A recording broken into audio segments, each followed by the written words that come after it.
Hi అండి, అందరికీ నమస్కారం.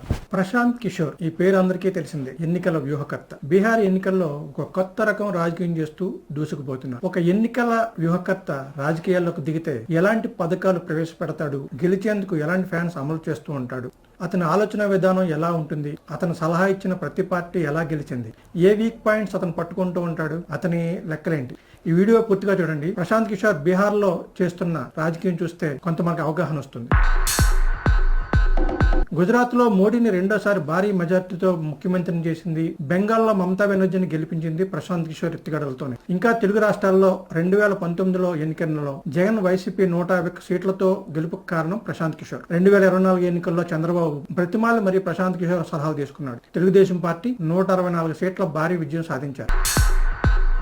ఇందుకు ప్రశాంత్ కిషోర్ రాజకీయం ఏంటి అంటే, ఇప్పటి వరకు మనం ఒక తరహా ప్రచారం చూసాం. రాజకీయ నాయకులు మేనిఫెస్టోలో హామీలు ఇవ్వడం, వాటిని ఎన్నికల్లో పాటిస్తామని చెప్పేసి ప్రమాణాలు చేసి ఓట్లు సంపాదించేవారు. ఇక ప్రశాంత్ కిషోర్ విషయానికి వస్తే, బీహార్లో 3 సంవత్సరాలుగా పాదయాత్రతోనే జనంలోకి దూసుకెళ్తున్నాడు. ఏ పథకాలు ప్రకటిస్తున్నాడు, పాతతరం రాజకీయ నాయకులకు ప్రశాంత్ కిషోర్ కు తేడా ఏంటో చూస్తే, రాబోయే కాలంలో రాజకీయాలు ఒక మలుపుతో ప్రజలకు మరింత జవాబుదారీతనంతో మార్పు రావడం ఖాయం. అసలు ప్రశాంత్ ఏ ఆధారాలతో ప్రజలకు నమ్మకం కలిగేలా హామీలు ఇస్తున్నాడు, ఏ అంశాలపై ఫోకస్ పెట్టాడు, ఇంతలా ప్రజలు ప్రశాంత్ కిషోర్ కి ఎందుకు జేజేలు పలుకుతున్నారు? అయితే ప్రశాంత్ కిషోర్ మేనిఫెస్టోలో హామీలు ఇవ్వడమే కాదు, అవి ఎలా సాధ్యమో, వాటిని ఏ రూపంలో ఏ పద్ధతిలో అమలు చేయవచ్చో కూడా చెప్తున్నాడు.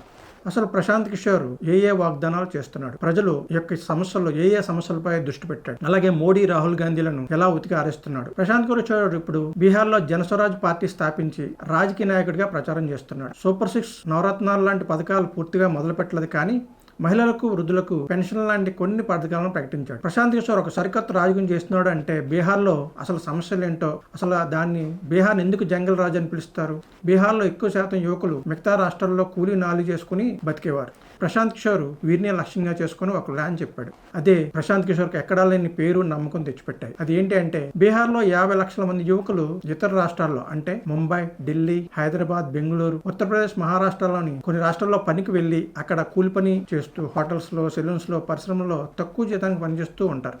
ఇలా బీహార్ యువకులు ఇతర రాష్ట్రాల్లో పని కోసం కుటుంబాలు వదిలి వెళ్లి కష్టపడకుండా బీహార్లోనే వారికి వ్యాపారాలు చేసుకునేలా, ఉద్యోగాలు కల్పించేలా ఎలా చేయాలో ప్రశాంత్ కిషోర్ ఒక మార్గం చెప్పాడు. బీహార్లో యువకులకు లోన్ దొరకపోవడమే ఇందుకు ప్రధాన కారణమని ప్రశాంత్ కిషోర్ చెప్పాడు. దానికి కారణం బీహార్లో బ్యాంకులు బీహార్ యువకులకు లోన్స్ ఇవ్వడం లేదని. అందుకు కారణం ప్రశాంత్ కిషోర్ ఆర్బీఐ విడుదల చేసిన ఒక డాక్యుమెంట్ ఆధారంగా, ఒక నివేదిక ఆధారంగా లెక్కలు వేసి మరీ ప్రజలకు వివరించాడు. ఆ డాక్యుమెంట్ ఏంటంటే, ప్రతి సంవత్సరం బీహార్ ప్రజలు బీహార్ బ్యాంకుల్లో పొదుపు చేసి దాచుకునే డబ్బు సుమారు 2 లక్షల కోట్ల పైన ఉంటుంది. అలా బ్యాంకులో డిపాజిట్ అయిన సొమ్ములో 70% తిరిగి ప్రజలకు లోన్ రూపంలో బ్యాంకులు ఇస్తూ ఉంటాయి. అయితే బీహార్లో ఈ బ్యాంకులు లోన్లు బీహార్ యువకులకు కాకుండా తమిళనాడు, ఆంధ్ర, తెలంగాణ, మహారాష్ట్ర లాంటి ఇతర చోట్ల బ్యాంక్ శాఖల ద్వారా అక్కడ ప్రజలకు లోన్ గా ఇస్తున్నాయి. దాంతో బీహార్లో ఉండే యువకులకు పరిశ్రమ పెట్టుకోవడానికి లోన్ దొరకక వారు వేరే రాష్ట్రాలకు వెళ్లి అక్కడ చిన్న వ్యాపారాలు చేస్తూ జీతానికి పనిచేస్తూ ఉన్నారు. తక్కువ జీతానికి పనిచేస్తూ ఉన్నారు. కేవలం చాలా తక్కువ శాతం బీహార్ యువకులకు మాత్రమే లోన్ దొరుకుతోంది. అయితే ప్రశాంత్ కిషోర్ దీనిని ఆయుధంగా చేసుకుని ప్రచారం సాగిస్తున్నాడు.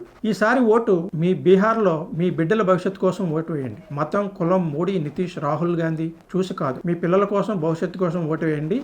బీహార్లోనే మీ అందరికీ లోన్ దొరికేలా అతి తక్కువ వడ్డీకే, అంటే బ్యాంక్ విధించే వడ్డీలో సగం వడ్డీ ప్రభుత్వం కడుతుంది, సగం వడ్డీ మాత్రమే మీరు చెల్లించాలి. మీరంతా లోన్ తీసుకుని ఇక్కడే వ్యాపారాలు చేసుకోవచ్చు, చిన్న పరిశ్రమలు పెట్టవచ్చు, ఇక్కడ యువకులకు మనమే ఉద్యోగాలు ఇవ్వవచ్చు. ఇలా బీహార్ అభివృద్ధి చెందుతుంది అని చెప్పేసి ప్రశాంత్ కిషోర్ వేస్తున్నాడు. బీహార్లో ఇక్కడే ఉద్యోగాలు చేయవచ్చు, వ్యాపారాలు చేసుకోవచ్చు, కూలి పని కోసం కుటుంబాలను వదిలి ఎక్కడికి వెళ్లాల్సిన పని లేదు అని హామీ ఇస్తున్నాడు. ఇప్పటి వరకు బీహార్ నుండి 26 లక్షల కోట్ల బీహారీల సొమ్ము, పొదుపు చేసిన సొమ్ము ఇతర రాష్ట్రాలకు తరలి వెళ్ళిపోయింది.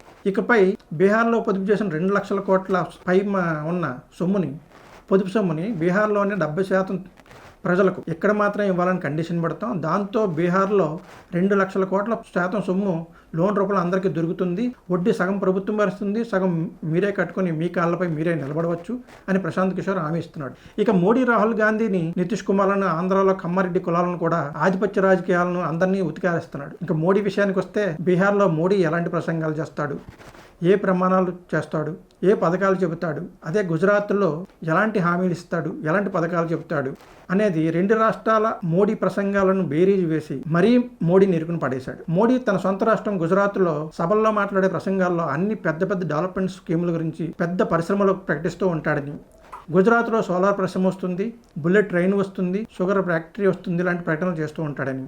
అదే బీహార్లో అయితే బీహార్ ప్రజలకు 80% ప్రజలకు ఉచితంగా 5 కిలోల బియ్యం ఇస్తున్నామని, ఇక బీహార్ ప్రజలు వేరే రాష్ట్రాలకు పోయి కూలి పని చేసుకోవడానికి 2 వందే భారత్ ట్రైన్లు వస్తున్నాయని చెబుతూ ఉంటాడని ప్రశాంత్ కిషోర్ ఏకిపారేశాడు.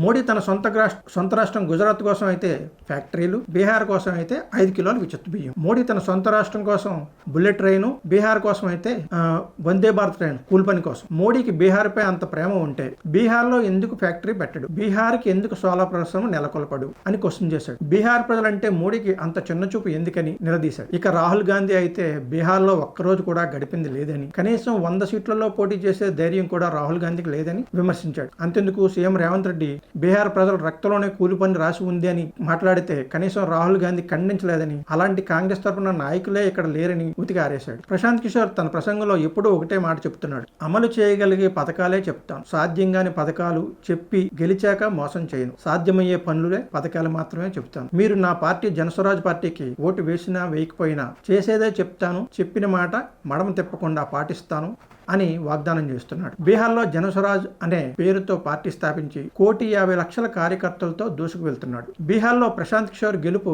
భారతదేశ రాజకీయాల్లో ఒక కొత్త మార్గంలో ప్రయాణం చేయడానికి, ఒక కొత్త విధానంతో అమలు చేయడానికి, సాధ్యమయ్యే పథకాల మాత్రంతోనే రాజకీయాలు చేయడానికి మార్పు రావడం నిజం కావచ్చు. ప్రశాంత్ కిషోర్ రాజకీయ ప్రసంగం వింటే తెలుగు రాష్ట్రాల ప్రజలు కూడా హామీలు ఇచ్చి గెలిచాక వాటిని అమలు చేయకుండా ఖజానా ఖాళీ లాంటి చేతకాని మోసపూరిత మాటలు చెబితే అలాంటి ప్రభుత్వాలను తరిమి కొట్టే రోజులు కూడా దగ్గరలోనే ఉన్నాయి. ఇంతకీ ప్రశాంత్ కిషోర్ రాజకీయ పార్టీ జనస్వరాజ్ పార్టీ యొక్క కలరు ఆంధ్రప్రదేశ్లోని తెలుగుదేశం పార్టీ కలరే, పసుపు. ఇక ప్రశాంత్ కిషోర్ జగన్ లాగా, రాజశేఖర రెడ్డి లాగానే పాదయాత్రలతోనే బీహార్లో దూసుకు వెళ్తున్నాడు.